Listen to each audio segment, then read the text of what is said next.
Hello children, how are you all? I am fine here and expect the same from you.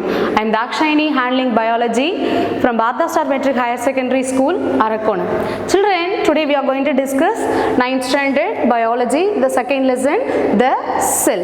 What do you mean by the cell? Right, cell, it is a very smallest unit of life and all the living organisms are made up of cells. Just I will give one example how the cells make a living organism. First listen children, group of atoms makes a molecules. Group of atoms makes a molecules and group of molecules form a cell and group of cell form a tissues and group of tissues form a organ and group of organ form a organ system and all the organ system join together to form an individual.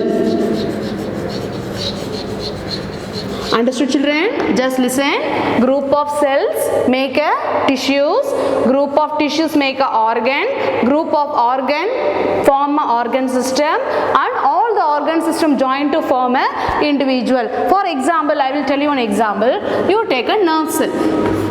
You take a nerve cell, that is a neuron. All the nerve cells join together to form a nervous tissue. And all the nervous tissues join together to form an organ called brain. And brain along with the spinal cord, everything, they form the system called nervous system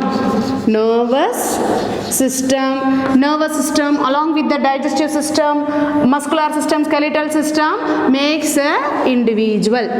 Understood children? This is how the cell makes a organism. So the single cell joined so which is the smallest unit of a living organism children? It is a cell. And now we are going to, can we see the cell with our naked eye? No, it is not possible to see the cell with our naked eye because the cells are very minute in nature. And to see that we need an instrument called microscope. What is this children? Microscope. Micro means very minute, scope means vision. So microscope is an instrument used to view or to look very minute organisms, very minute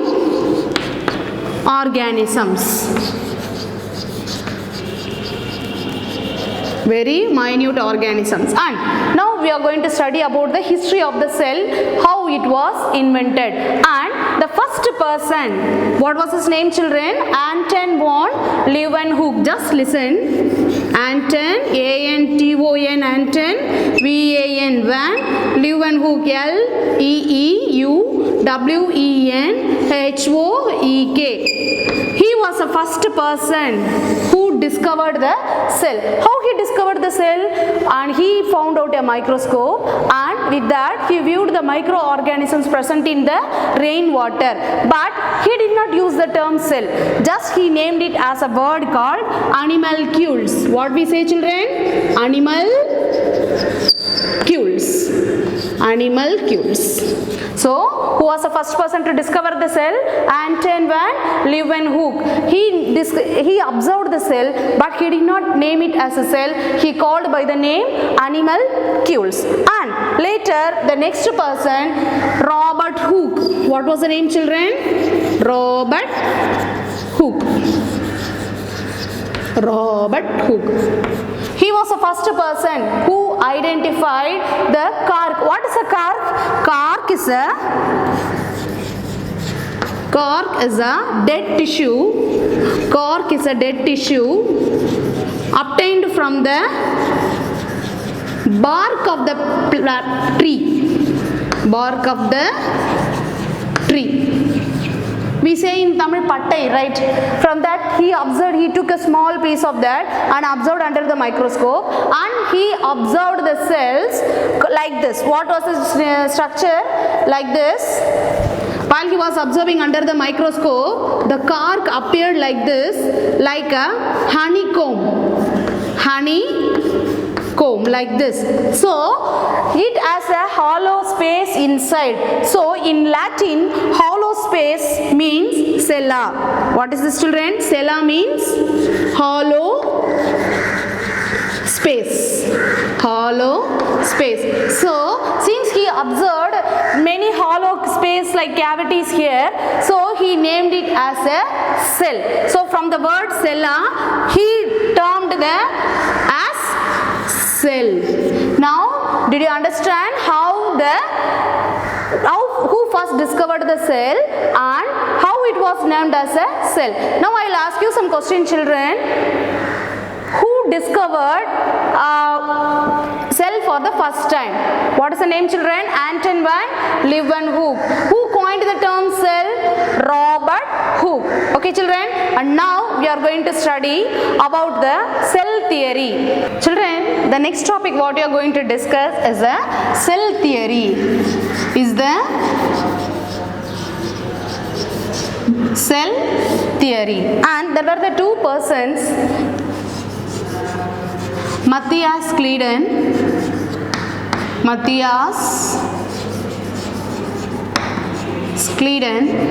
and Theodor Schwann.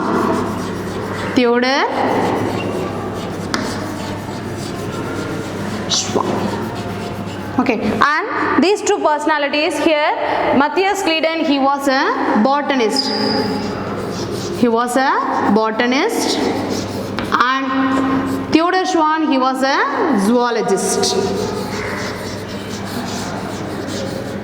And Matthias Kleiden, he found that all the plants consist of the cell. He observed many plants and he found out that all the plants consist of the cell.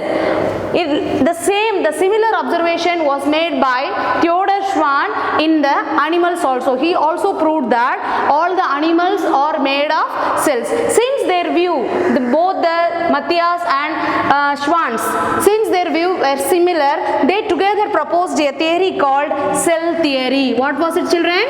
Cell theory. And they proposed 3 laws under the cell theory. The first one is that all living organisms are made up of cells. All living organisms are made of cells. And the another law of this is the cell is the structural and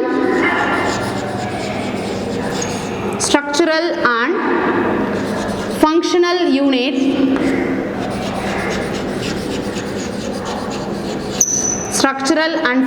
unit of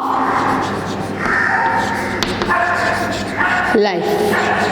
And all the cells arise from the pre-existing cells. All the cells arise from the pre-existing cells. And the last law was given by them based on the observations of a person called Rudolf Virchow. What was the name of the person, children? Rudolf Virchow. Right. Rudolf Virchow. And he observed that all the cells are formed from the pre-existing cells. And in Latin, the statement given by him was omnis cella de cella. The meaning of this word is all the cells arise from the pre-existing cells. Example, children, if this is a cell, just imagine this as a cell with the nucleus. What happens during the cell division? This cells gives rise to 2 or more cells. So his view was that the cells arise from the pre-existing cell. So based on his observation, Matthias and Theodore, they gave the third statement as all the cells arise from the pre-existing cells. So this is the cell theory, children. What was the first thing? All living organisms are made of cell, and cell is the structural and functional unit of life. And the last statement is all the cells arise from the pre-existing cells. Children, the next topic what you are going to discuss is microscope. What is a microscope, children? Microscope is an instrument which is used to view very minute objects, and this is the picture of the microscope used by Robert Hooke. By using this, he observed the cork cells from the bark of the tree. Hence, he coined the term cell. And now we are going to discuss what are the various types of microscope. The first one is a simple microscope. First one is a simple microscope. We call this a simple because it has a single convex lens. Single convex lens, and it can magnify the objects to 10 times larger than the original size. 10 times larger than the original size. And this is the simple microscope, children. This is a simple microscope. What we say in Tamil, Bhuda Kannadi, right? And the next microscope what you are going to discuss is a compound microscope. Is a compound microscope. Why we say this as a compound? Because it is made up of two lenses. It is made up of two convex lenses. Two convex lens, and it can magnify the object 1500 times larger than the original size. So now we are going to see what is the compound microscope, children. Children, this is a compound microscope. Just look at here. Why we say this as a compound? It has two lenses. One here, it is a eyepiece, okay, which we look through our eyes. This is the eyepiece, and this is the objective lens. Here only we place the object. Hence it is made up of two lenses. We call this as a compound microscope. And this is the stage, and here this is a clip to fix the object, and it has two knobs. This is for the coarse focus, right, and this is for the fine focus. So we can adjust this to view the object. If we move this, it moves like this, right? We can see the coarse focus of the object, and by using this we can adjust the objective lens and see the fine focus of an object. So this is the model of the compound microscope, children. Children, next we are going to study about the electron microscope. Electron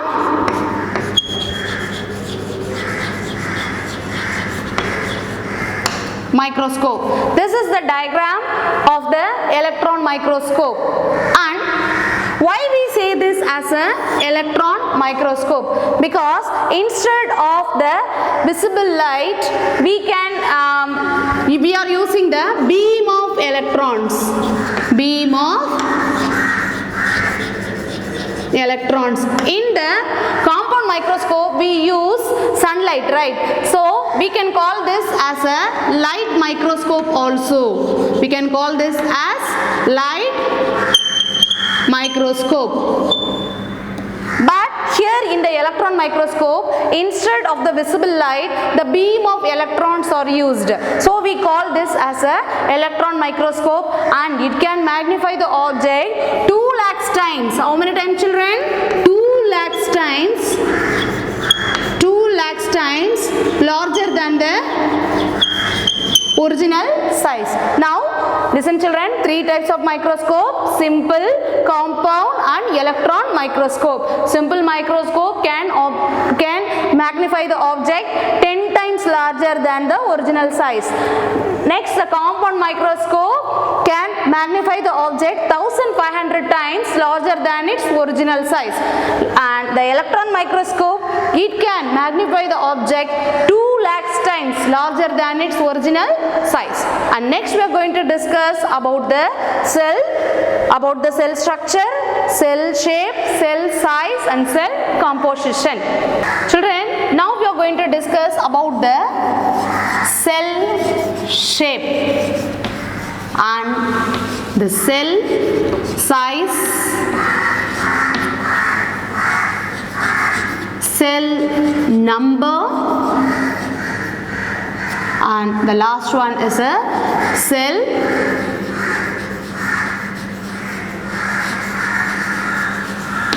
composition, right? And first one we are going to see about the cell size. Okay, first topic what you are going to discuss is the cell size. So based on the cell size, we classify the organism. Some cells are very minute in nature and some cells are very larger in size. And now we are going to see the picture of the very smallest cell. This is the picture of the very smallest size, children. This is a mycoplasma. So based on the cell size, the smallest cell is mycoplasma. And mostly the cells are measured in microns. 1000 microns is equal to 1 millimeter.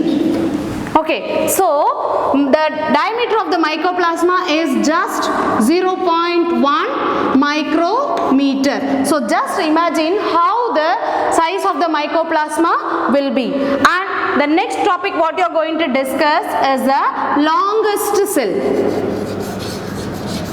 Longest cell. So now we are going to see the picture of the longest cell. This is our nerve cell, children. This is we also call this as neurons. This is the nerve cell and it is the longest cell. So what is the example for the longest cell? Neuron. Or we can also call this as a nerve cell. Where the nerve cells are present, it is present in throughout our body. They carry the impulses from, for example, when I move my hand, the nerves from the hand or take that impulse to the brain. So for that function, it is very long in size. And next we are going to study about the largest cell. Look at this picture, children. What is this? It is a normal hen's egg and this is the ostrich egg. What do you mean by ostrich? Ostrich means neruppu kori, right? See, it is what is the size of this? It is very larger in size when compared to the normal egg. So which is the largest cell? Largest cell is a ostrich egg. And the size is 170 into 135 millimeter. Right? So this is the size of the ostrich egg. So which is the smallest cell, children? Mycoplasma. Which is the longest cell? Neuron. And which is the largest cell? Ostrich egg. And next topic what you are going to discuss is the cell shape. Okay. So what are all the shapes you know, children? Round, oval, right, spherical. Okay. Now we are going to discuss what are all the cells shape. Some cells are oval in nature. Some cells are irregular. Some cells are polygonal. Some cells are round in shape. Some are in hexagonal. There are many shapes. And now we are going to see the examples of some of the cells. Just look at this picture, children. What is this? This is a amoeba. What is this? This is a amoeba. What is the shape? Can you say the shape? No, we cannot say we cannot say the shape. So irregular, we can say the shape as irregular. So irregular size cell is present in the amoeba. next we are going to see the example for the oval shaped cell. What is this, children? It is a Chlamydomonas. The cell is oval in shape. So oval shaped cells,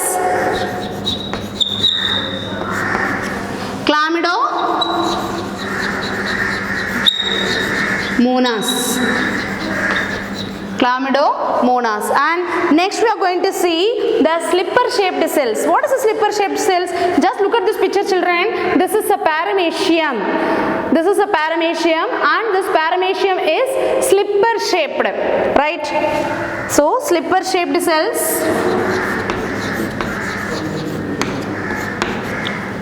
paramecium. And just look at this picture. What is this, children? It is a stomata. It is a stomata which is present in the plants, which is used for respiration. And this is a God cells, right? You see the shape is kidney shaped. For example, just look at here, children. This is a God cell, and this is the another God cell. And in the center we have the opening called stoma. This helps in the plant respiration. So by the closure and opening of this God cells, automatically the stoma also opens and closes. So what is the shape of this God cell? Kidney shaped. So kidney shaped cells, the example is God cells. God cells. And now just listen, children, the shape of the cells depends on the function. So whatever the function they perform, their structure is modified in that way. And children, now we are going to discuss about the cell shape and what is the function of the cell. The first what you are going to see is a xylem and phloem vessel. Just look at this picture, children.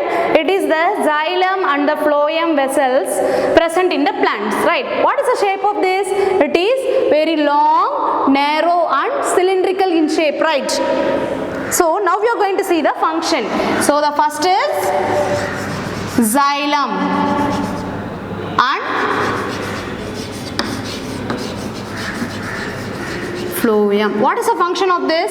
They are longer in size because they has to transport the materials. For example, you have xylem is responsible for the transport of water. For the transport of water, and phloem is responsible for the transport of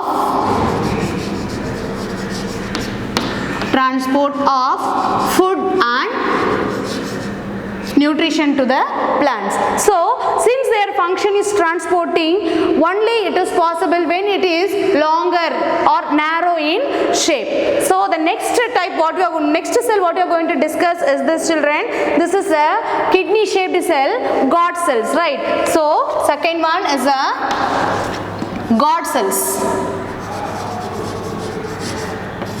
God cell. What is the shape of the cell? Kidney shaped. Why it should be in kidney shape? Because when the God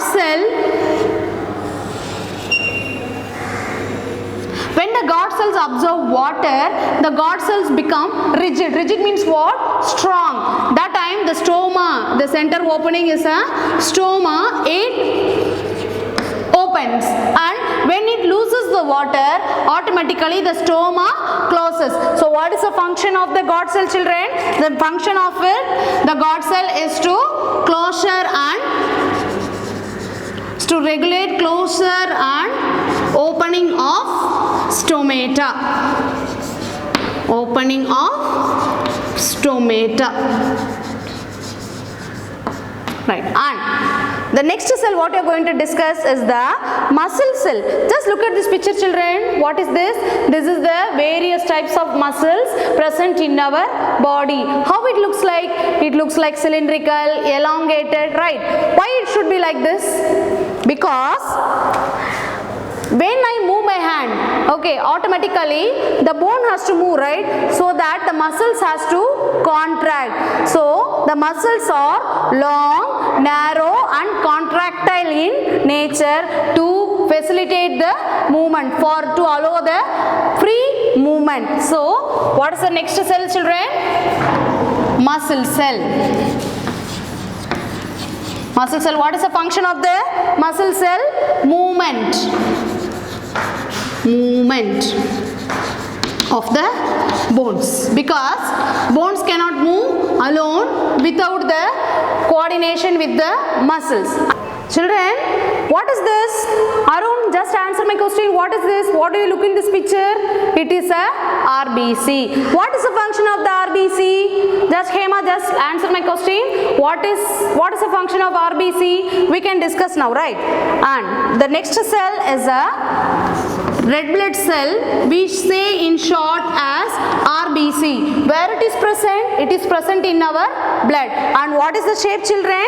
It is circular in shape. Why it is circular in shape? Because it bears a respiratory pigment called hemoglobin. So this hemoglobin is responsible for binding with oxygen. So since RBC must process more hemoglobin, it is circular in shape. And the next structure what you are going to discuss is the neuron. Already we saw those neurons are longer in size, they are elongated because they has to transmit impulse from one part of the body to the brain. So what is the next one, children? Next one is a nerve cell. What is the function of it? The main function of it is to transmit or to transfer information. That is a impulse. That is a impulse from the body to the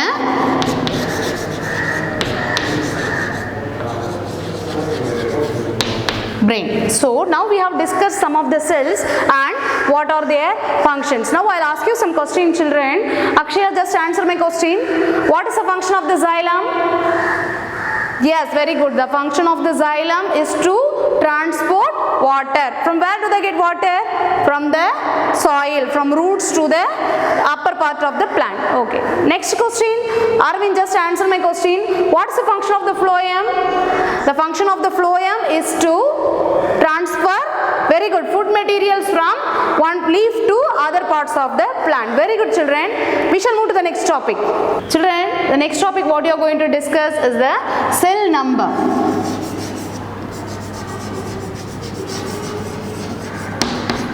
Based on the number of cells present, the organisms are classified into two categories. One is a unicellular and another one is a multicellular.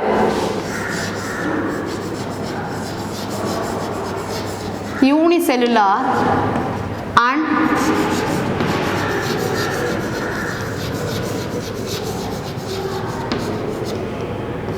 multicellular. What do you mean by uni, children? Uni means single. So if an organism possesses only one cell, if an organism possesses only one cell, the organism is said to be unicellular. What are the examples of the unicellular organisms? Amoeba, which is irregular in shape. Amoeba. Chlamydomonas, which is oval in shape. And bacteria. There are more examples for the unicellular organisms. And the organisms which possesses many cells. What is the meaning of this multi, children? Multi means many. If an organism possesses many cells, more than one or two cells, we call them as multicellular. So more than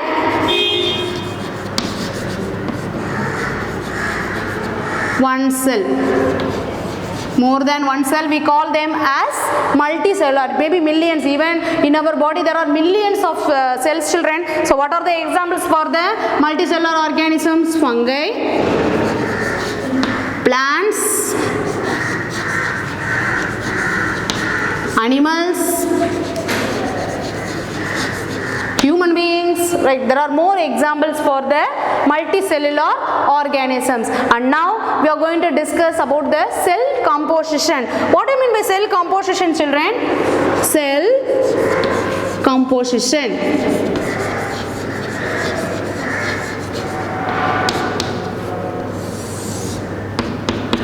Cell composition. What are the things present inside the cell? For example, just imagine this is the diagram of a cell, children. If this is a diagram of the cell, what is present inside? Nucleus, mitochondria, and endoplasmic reticulum, Golgi apparatus, and many things are, we call them as a cell organelles present in the cell. And now we are going to discuss what is the composition of the cell. The person name J.E. Purkinje.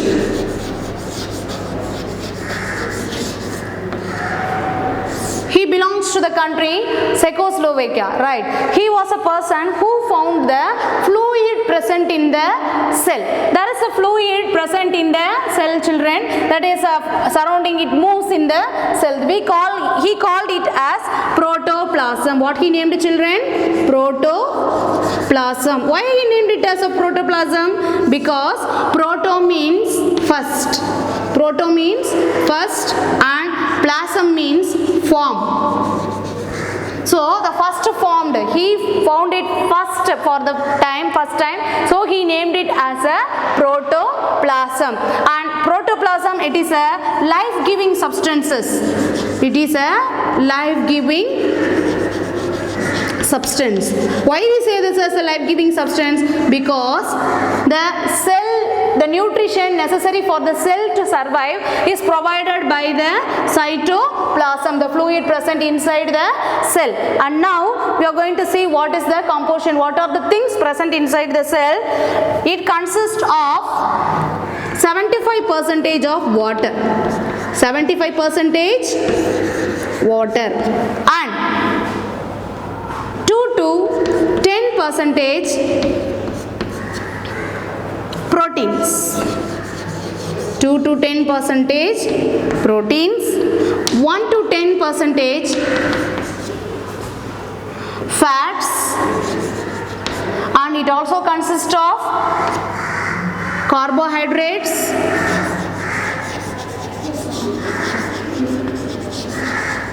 and some minerals.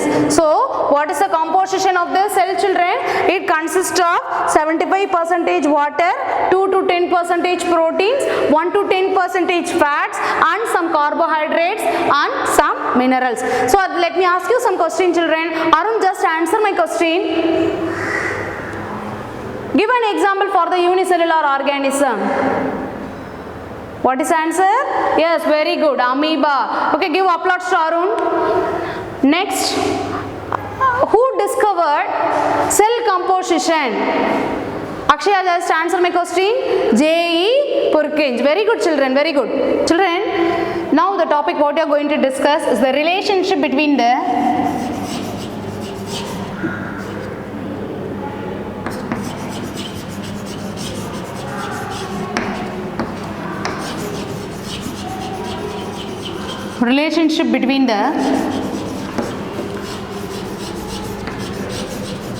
cell structure and function. Here we are going to discuss about the 3 types of structure, children. The first one what you are going to discuss is the root hair cell. Root hair cell. Now I will draw the diagram of the root hair cell. The root hair cell will be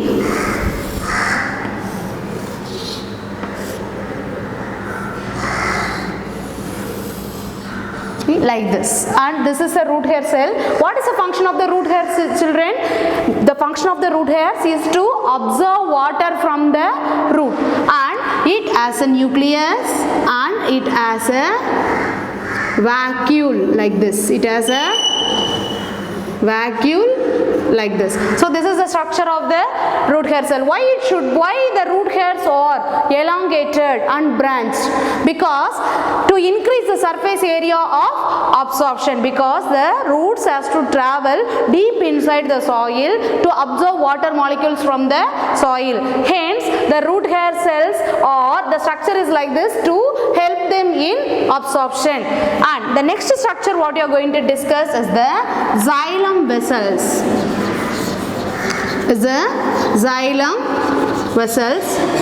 The structure of the xylem vessels will be like this, children. Like this, hollow, cylindrical, and it has many pits.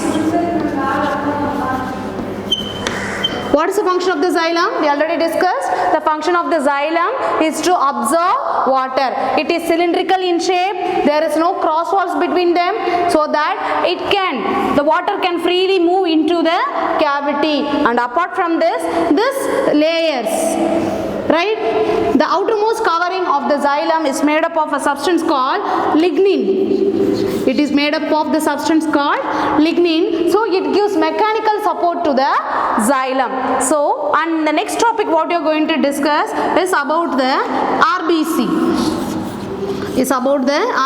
What is RBC, children?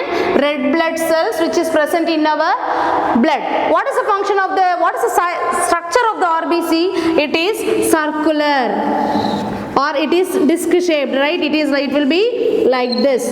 Why it should be like this? Because RBC contains a pigment, respiratory pigment called hemoglobin.